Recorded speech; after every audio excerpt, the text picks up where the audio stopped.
오늘 함께 나누실 말씀은 창세기 6장 13절로부터 22절 말씀입니다.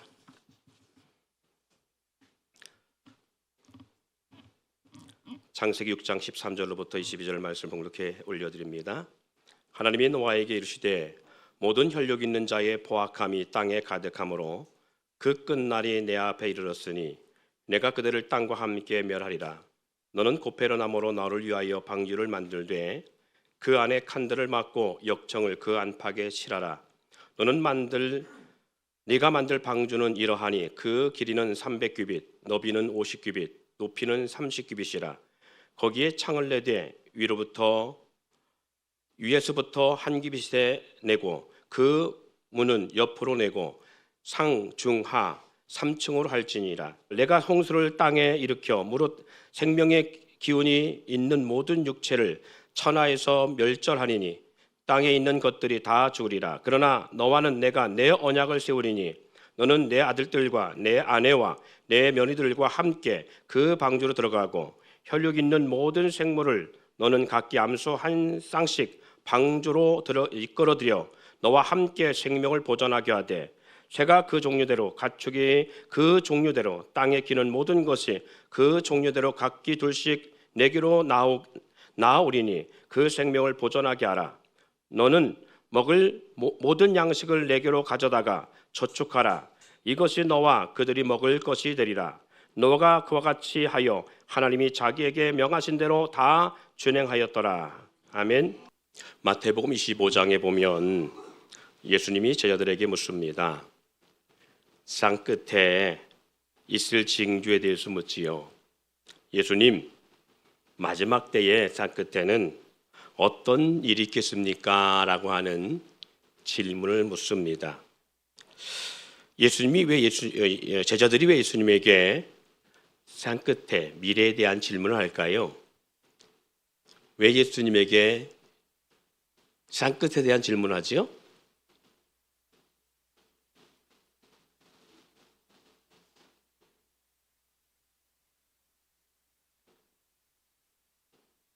제자들이 왜 예수님에게 미래에 대한 2000년 전이잖아요, 그렇죠?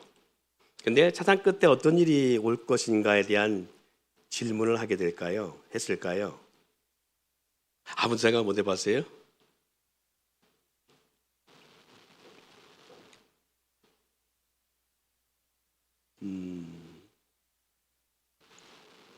저도 오늘 설교를 준비하면서 이 말씀을 나누려고 하면서 생각해 봤어요.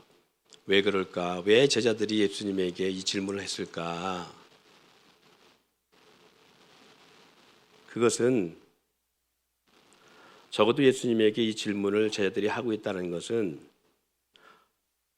제자들이 보는 예수님은 미래에서 왔다라는 것을 알고 있다라는 거예요. 미래를 알고 있다라는 거예요.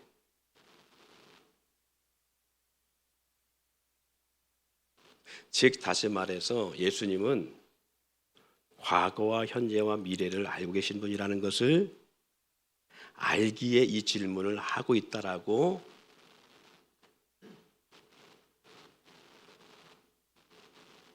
자, 그래서 제가 그것을 오늘 실험해 보려고 합니다. 이 시간에.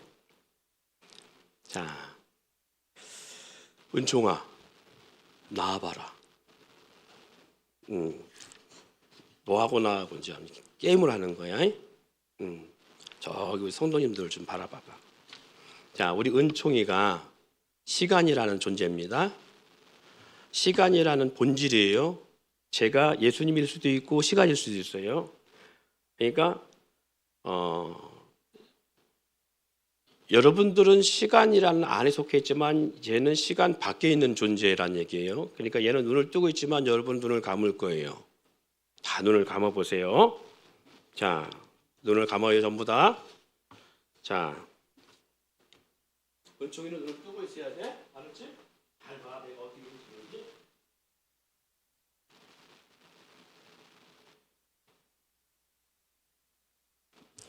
자, 이제 눈을 뜨세요.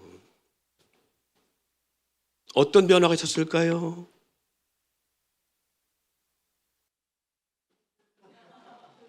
어떤 변화가 있을까요? 모르겠지요. 은총이는 변화 있었던 거 알아요, 몰라요? 은총아, 봤냐 못 봤냐? 봤지? 자, 여러분은 은총이는 미래를 봤다 생각하고 여러분은 과거에 있다 생각 한번 해보세요. 자, 은총이는 내가 한 행동을 알아요. 자, 은총이가 비밀을 나타냅니다. 제가 행한 비밀을 보여줄 거예요. 나타낼 거예요. 자, 내가 어떤 행동을 했지? 뭘 감췄지? 마늘 감췄대요. 마늘을 살짝 움직여서 감춰놓고 왔대요. 자, 이제 예언을 합니다. 은총이가 예언을 합니다. 자, 예언을 한번 해주세요. 자, 어떻게 말로 예언을 해줘봐. 말로 예언을 해줘봐. 내가 어떻게 어디다가 마늘을 감췄는지 말로.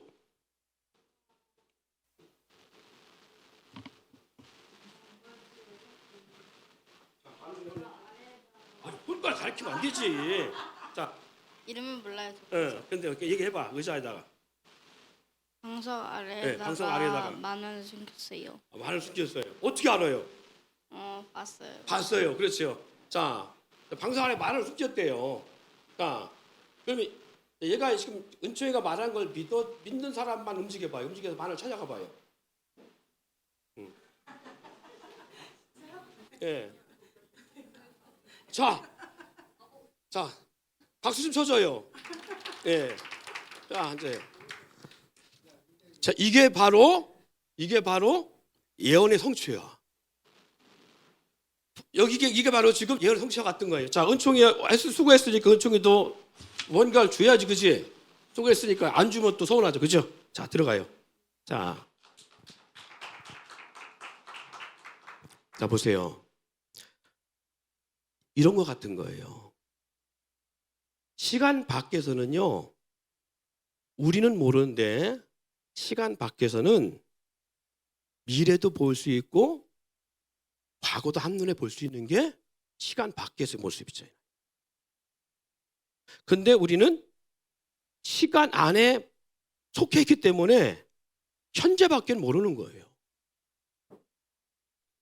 제자들이 예수님에게 이 질문을 하고 있느냐?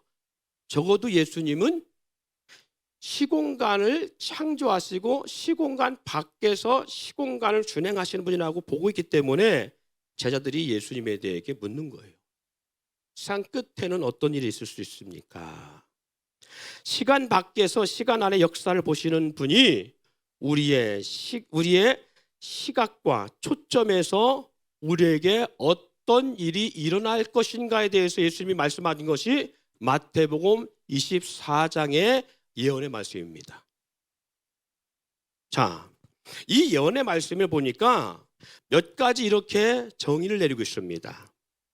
마지막 때에 대한 말씀을 예언으로 증거하시면서 이렇게 말씀하시는데 우리의 시각과 우리의 지각, 우리의 초점에서 주님 말씀하시는 거예요. 많은 거짓 선지자, 거짓 그리스도인들이 나올 것이고 너희는 미혹을 받지 말라. 즉 적그리스도로 나온다는 얘기입니다. 그러면서 난리 소문을 듣겠으나 두려워하지 말라. 난리와 난리 소문을 듣겠다는 얘기예요. 마태복음 24장에 나오는 말씀이 민족이 나라가 나라를 대적하겠다는 전쟁이 일어나겠다는 거예요. 곳곳이 기근과 지진이 있으리니 재난의 시작이라는 거예요. 자, 그러면 한번 생각해 봅시다. 언제가 이런 일이 있어요? 이런 현상은 언제 있는 거예요? 과거에 없었나요? 예수님 때는 없었어요? 왜 그러면 지금이라고 우리는 생각하고 있나요?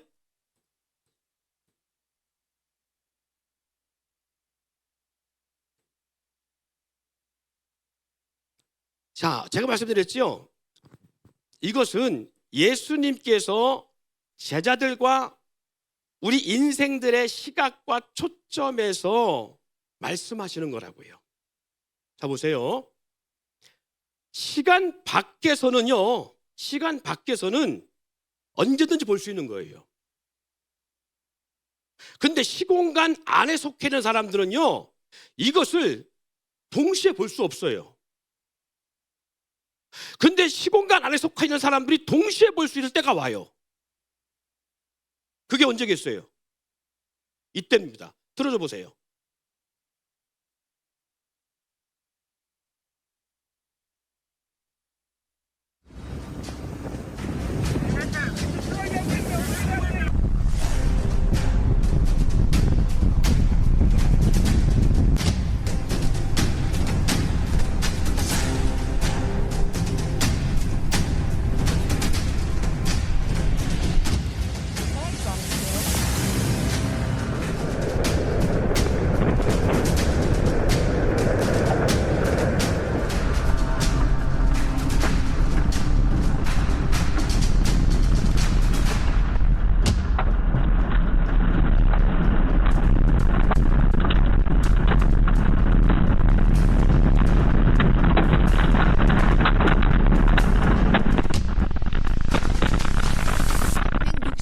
강풍에 성냥개비처럼 꺾인 송전탑은 폭삭 주저앉았고 불이 채 뽑힌 나무는 지붕을 덮쳐 집을 두동강 내버렸습니다.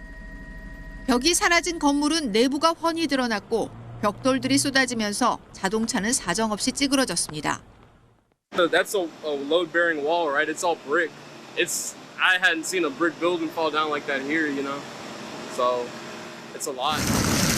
아스팔트 바닥을 때리듯 우박이 거세게 쏟아집니다. 피할 곳을 찾지 못한 승용차는 뒷유리가 깨졌습니다. 현지 시각 지난 20일 밤 미국 콜로라도 소도시 유마 일대에 폭풍과 함께 우박이 몰아쳤습니다. 크게는 야구공만한 우박이 어른 무릎 정도까지 쌓이면서 운전자와 차량이 고립됐고 중장비가 동원돼야 했습니다. 거친 바람을 타고 건물 유리창을 강타한 우박은 집 안에까지 들이닥쳤습니다. 날이 밝고도 우박을 다 치우지 못해 이 일대 모든 학교는 하루 문을 닫아야 했습니다. 아이오와를 포함한 중서부 일대엔 12개의 강력한 토네이도가 찾아왔습니다. 이게 지금 2, 3주 만에 일어난 사건들을 지금 우리가 TV를 통해서 여러분들이 뉴스를 통해서 목격하고 있는 것들이었을 겁니다. 제가 지금 단출해서 지금 이것을 간략하게 보여드리고 있는데요. 이런 현상은 2000년 전부터 지금까지 꾸준히 있었습니다. 그런데 성경에 뭐라고 했다고요? 난리와 난리, 소문을 듣겠으나 그리고 민족과 민족이 나라가 나라를 곳곳에 기근과 지진이 있으리라. 그런데 과거에 있었고 지금도 있는 일이에요. 과거에는 약했는지 모르겠지만 지금은 더 강한지 모르겠지만 늘 있는 일입니다. 그런데 시공간에 속해 있는 우리는요. 미국에 일어나는 일 우리 몰라요. 소련에 일어나고 있는 전쟁 우리 몰라요. 러시아와 우크라이나 전쟁 우리 한국에서는 전혀 느끼지 못합니다. 그런데 뭘로 느낄 수 있지요? 뭘로?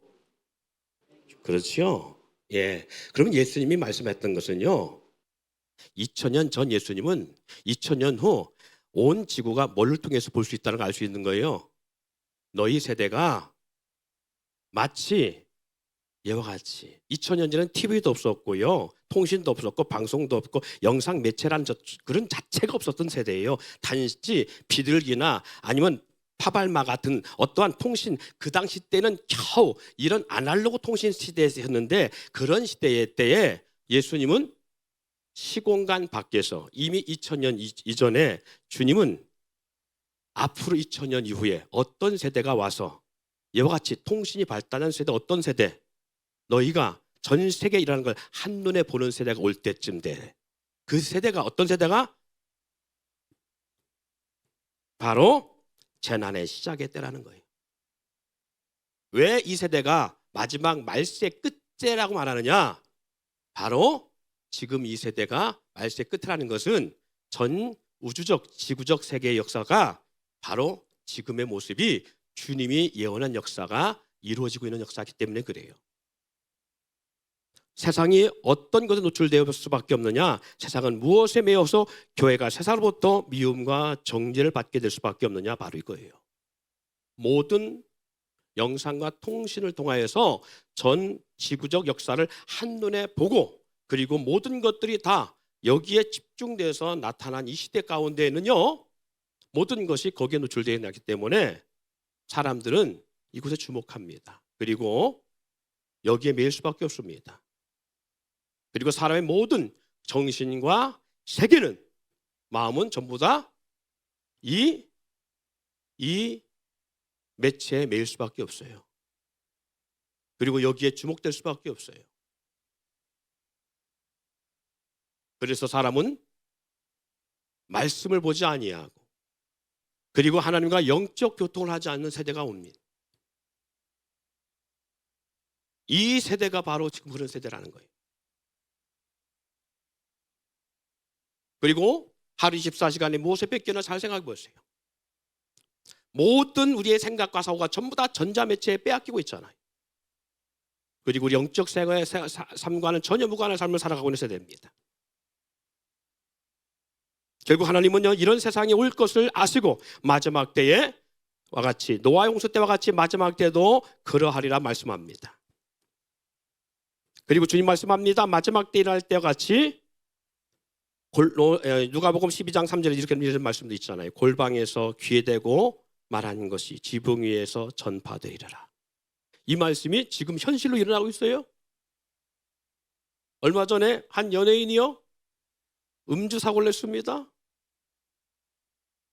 얼마든지 속일 수 있다고 생각했어요. 그런데 이 모든 것들이 다 드러났어요. 운전자 바꿔체계까지 다 드러나고요. 다 드러나요. 정나라하게 드러났어요. 몇 잔까지 마실 거 다 드러나요. 자기들끼리 은밀한 것까지 다 드러나요. 여러분이요, 여러분 추적하면요, 여러분이 하루 일상 다 드러납니다. 뭘 통해서? CCTV 모든 걸 통해 다 드러날 수 있습니다. 주님이 2000년 하신 말씀이에요. 주님이 2000전에 하신 말씀이 2000년 후에 지금 그대로 예언이 지금 드러나고 있어요. 우리가 은밀하게 골방에서 한 얘기요, 안 드러날 것 같으죠? 다 드러나요.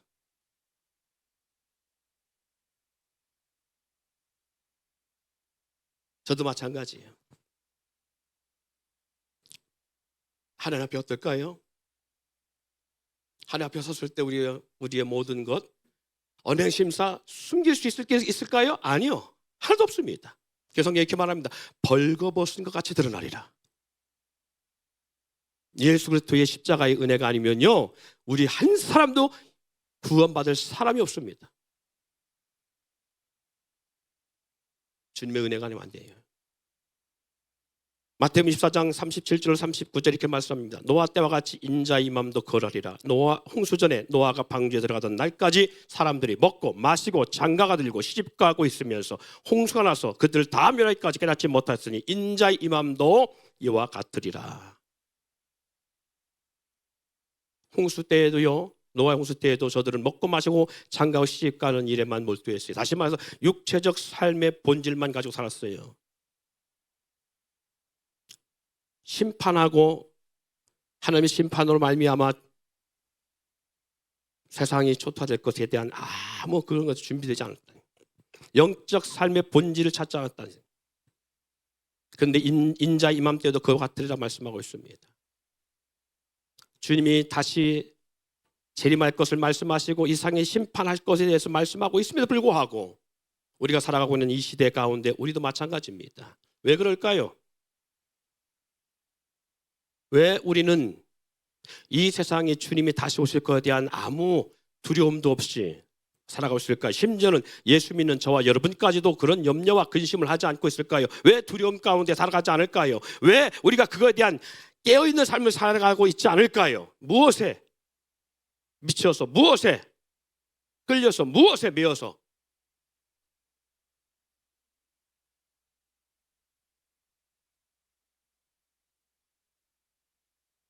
현대 문화가 우리를 그렇게 하도록 합니다. 저는 그 중에 대표적 문화가 핸드폰과 TV라고 생각합니다. 이 문화가. 이게 없으면, 여기서 우리가 노출되지 않으면 그래도 자각할 겁니다. 적어도 우리가 생각할 겁니다.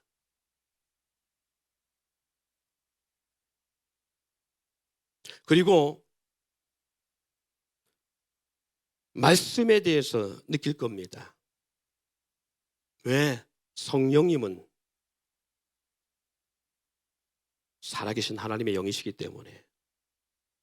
근데 성령님이 살아 역사하시는 영이심에도 불구하고 육의 생각이 성령의 역사를 지배하려고 하니까 우리로 하여금 영적 생각을 하지 못하도록, 그래서 사단은 끊임없이 세상의 문화를 통하여 우리를 영적 삶을 살지 못하도록 만들니까요.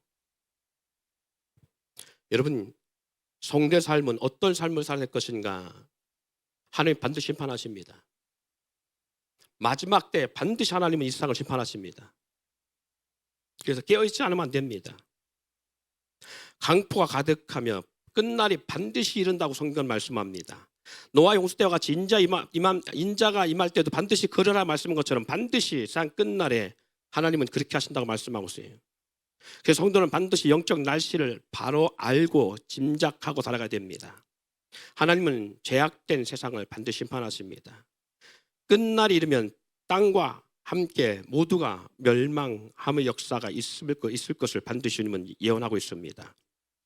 생명, 다시 기식 있는 모든 것들은 천하에서 멸절하리라 말씀하신 것처럼 세상 끝에도 반드시 그런 역사가 있을 것을 주님은 말씀하셨습니다. 그래서 주님은 반드시 우리 가운데 뭐라 하느냐? 교회라는 것은 구원의 방주를 지으라고 말씀합니다. 그래서 교회가 뭐냐? 구원의 방주의 역할을 감당하는 것이라고 말하거든요. 노아에게 요청한 것은 바로 이 구원의 방주 같은 교회를 지으라고 말씀하는 거예요. 방주가 노아 시대 때는 바로 교회 역할을 했던 것이고, 오늘날 교회는 노아 시대 때 방주와 같은 역할이에요.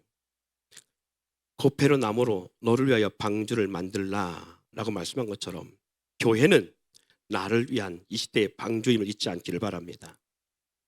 방주는 무리를 떠다니는 집이고, 물이 아무리 많아도 침몰하지 않고 그 위에 떠다닌 것처럼 영적 방주, 바로 이것은 가정과 교회를 말합니다.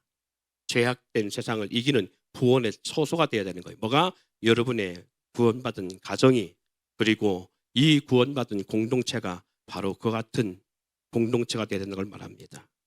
죄악된 세상을 이길 수 있는 하나님이 세우신 두 방주가 바로 가정이고 교회일 수밖에 없음을 잊지 않길 바랍니다.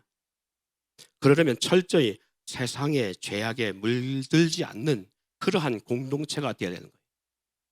세상으로도 침몰되지 않는, 세상의 죄악된 문화에 물들지 않는 공동체가 되지 않으면 안 된다는 것을 잊지 않기를 바랍니다. 노아는 졸음과 비웃음과 많은 수고 가운데서도 방주를 지음으로 자신과 가정을 세상으로부터 구원하는 역사를 이루었다는 것을 기억하시기 바랍니다. 그래서 하나님은 노아는 하나님으로부터 은혜를 입은 자라고 하는 역사가 있는 것처럼, 사랑하는 여러분, 적어도 여러분의 가장으로, 믿음의 가장으로 세웠다는 것은 적어도 여러분의 가정을 구원하라고 하는 하나님의 절대적 은혜를 입은 자라고 하는 것을 잊지 않기를 바랍니다. 대전 백석교회는 영적 방주를 지어 우리들의 가정과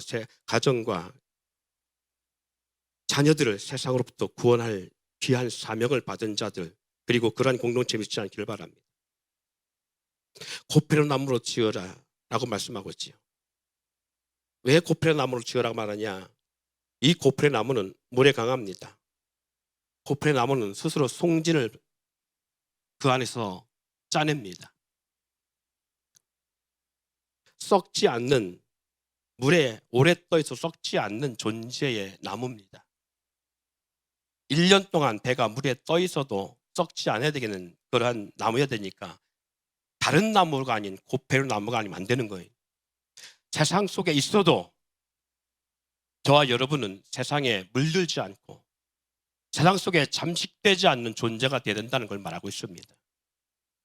간들을 막으라 라고 말하지요. 왜 간들을 막으라 말하느냐? 이것은 작은 공동체를 말하지요. 간들을 막지 않으면 만약에 거대한 파도나 어떤 물결이 휩쓸렸을 때에 한쪽으로 몰려서 그 배가 침몰할 수가 있게 되어집니다. 간들을 막는다는 것은 이 몰리는 현상을 막고자 하기 위한 역사인 것처럼 소그룹 공동체가 얼마나 중요한 건가를 말하고, 여러분이 가정교회 공동체나 기관 공동체라든가 하는 이 소그룹 공동체의 중요성을 말하고 있는 것을 말합니다. 교회는 대그룹 공동체도 중요하지만 소그룹 공동체도 중요하다는 것을 말씀하는 것이고, 건강한 가정교회가 얼마나 중요한 건가를 말합니다. 가정교회가 살지 않으면 대그룹 공동체 살지 못합니다. 가정교회가 건강해야 교회 공동체도 건강합니다. 역청을 안팎에 발르라고 성경은 말씀하고 있지요. 물이 들어오지 않도록 이중장치를 말하고 있습니다. 작은 바늘구멍 같은 구멍이 어느 순간 그 배를 침몰시킬 수 있는 역사가 있는 것처럼, 이것은 바로 공동체, 각 지체들이 연합을 말합니다. 부부 사이도 마찬가지지요. 성경은 우리 가운데 이렇게 설명합니다. 혹 다퉜을지라도 해가 지기 전에 풀라. 왜? 사탄의 틈탈까 하노라 라고 말씀한 것처럼, 심지어는 기도의 틈을 얻기 위해서는 서로 분방하되, 서로 기도의 틈 외에는 서로 분방하지 말라라고 성경은 말씀합니다. 왜? 사탄이 틈탈까 하노라. 사랑하는 여러분, 그것은 바로 뭘 말하냐, 이 주님의 몸된 지체들은 사탄이 틈탈 수 있는 그 간격을 나눠서는 안 된다는 거예요. 마음을 같이 하지 않으면 안 된다는 거예요. 할렐루야. 주님의 몸된 지체들은 마음이 나눠지면 사탄이 바로 틈탄다는 거예요. 그래서 공동체는 마음을 같이 하고 뜻을 같이 하지 않으면 안 되는 것이에요. 왜? 그 사이에 사탄이 틈타서 다른 마음을 듣게 만들기도 하고 오해를 사게 만들게 하기 때문에 그렇습니다.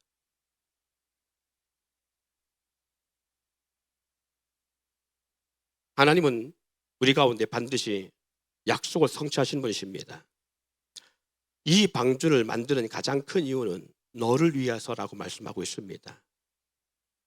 교회 공동체는 누굴 위한 것이 아닙니다. 우리 자신을 위한 거예요. 우리를 구원하고자. 그렇다고 해서 방주는요, 방주 안의 생활이 천국 같은 생활이냐? 그렇지 않지요. 여러분, 교회 생활이 기쁜가요? 어려운가요?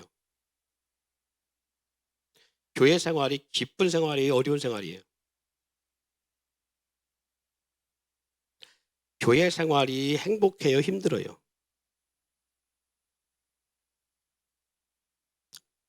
교회 생활이 천국 같아요? 지옥 같아요?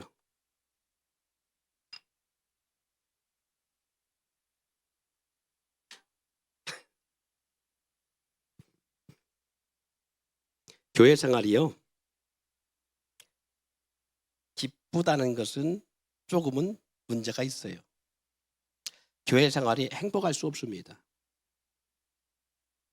교회 생활이 천국 같을 수가 없습니다. 지금 말한 것처럼 지옥 같지만은 않을 수는 있어요. 그러나 천국 같지만도 않습니다. 여러분, 구원의 감격은 있습니다. 분명한 것은 예수 믿고 구원의 감격은 딱 3년입니다. 그렇죠? 예수 믿어 구원받았다는 이 감격은 딱 3년에 속합니다. 그렇죠? 그런데 3년 이후부터는 구원의 감격이 별로 없습니다. 왜? 교회 생활하기 때문에 그래요. 한번 생각해 보세요. 노아가 방주를 만들어서 방주에 들어가라고 하는 하나님의 사인을 받고 방주에 딱 들어가서 문이 딱 닫히고 나서 홍수가 나기 시작했습니다. 홍수가 나기 시작하면서 그곳에서 생활이 행복했을까요? 들어가서 홍수가 나서 막 배에 들어가기 전까지 막 얼마나, 홍수가 터지기 전까지 얼마나 많은 비난과 조소를 받았겠어요. 생각 한번 해보세요. 막 얼마나 비난받았겠어요. 예? 비를 경험하지 않았던 세대에 비가 내릴 하나님이 물로 심판한다고 말 들을 때 얼마나, 오늘날 마찬가지잖아요. 하나님이 불로 심판한다라고 하는 이 험맹랑한, 이 지구가 불로 멸망한다, 이 험맹랑한 이 소리에 얼마나 그래요. 그리고 하나 주님이 재림하신다, 험맹랑하잖아. 험맹랑하잖아요. 그리고 막 열심히 벌어갖고 땀 흘려갖고 번 돈을 갖다가 헌금하고 얼마나 손가락질 받냐고요. 이게 다 방주시는 일이잖아. 열심히 돈 벌어갖고 뭐 장가고 시집 보내야 되는데 노하는 그 물질 갖다가 전부 다 방주시는 일에 투자했잖아요. 120년 동안. 얼마나 허무맹랑하냐고. 그것도 산에다가, 그것도 육지 한가운데다가 얼마나 그 허무맹랑하냐고. 그러니까 얼마나 많이 손가락질 받았겠어요. 얼마나 비난했겠냐고. 그리고 방주에 들어갔어요. 들어가는데 막 홍수가 막 나고 막 아래서 막 밑에서 막 땅에서부터 막 터져서 막 샘소리 다 솟아올라오고 하늘에 창이 열리고 막 그래갖고 싹 쓸어버릴 때 얼마나 노아는 막 신났겠어. 그 순간에 원수들이 막 그 안에서 그 물속에서 막 다 수장될 때 얼마나 신났겠어. 그 순간에 얼마나 신났겠어요. 그렇게 조롱하고 멸시하던 사람들이 막 다 심판받아 얼마나 신났겠어. 근데 그거 잠깐이잖아. 1년 동안 배에서 나올 때까지 그 방주 생활이 얼마나 힘들었겠냐고요. 천국 생활이에요? 해피했어요? 그 많은 동물들 배설물 잘 누가 치워? 그 똥오줌 싼 그 냄새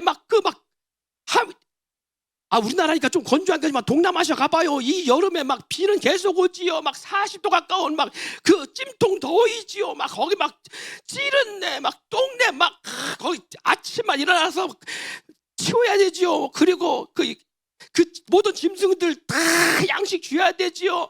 그 매일 그어야 되지. 막 그 많은 짐승들 막 눈 뜨자마자 일하기 시작해 저녁 때 잠들 많았더니 저 새끼 이 새끼 할까 막 새끼 낳았지요. 그 새끼 받아야 되지요. 그 수많은 동물들 막 여기서 삑삑거리고 저기서 삑삑거리고 막 어떤 동물은 또 아프다고 막 죽겠다고 소리 질렀지요. 배는 막 이리저리 시리지요. 그거 생각 한번 해보라고. 1년 동안 그 안에서 천국 생활인가?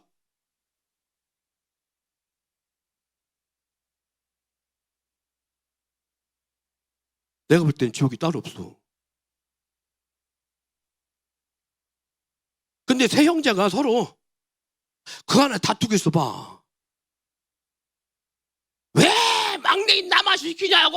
형제 있는데 막 해가면서 막 형은 뭐 하냐고. 동생 네가 해야지 막 그러고 막 서로 막 미루고 막 해봐. 맨날 일이 되겠어요? 1년 동안 서로 다투고 막 하나씩 쳤어. 네가 해야 막 내가 해 막 서로 막. 그럴 수도 있죠. 그건 나갈 수도 없잖아. 이제 나갈 수도 들어올 수도 없고 막 피할 수도 없고 막 그 일을 감당하는 거였어. 이제 나는 생각 한번 해보라고. 그것이 행복한가?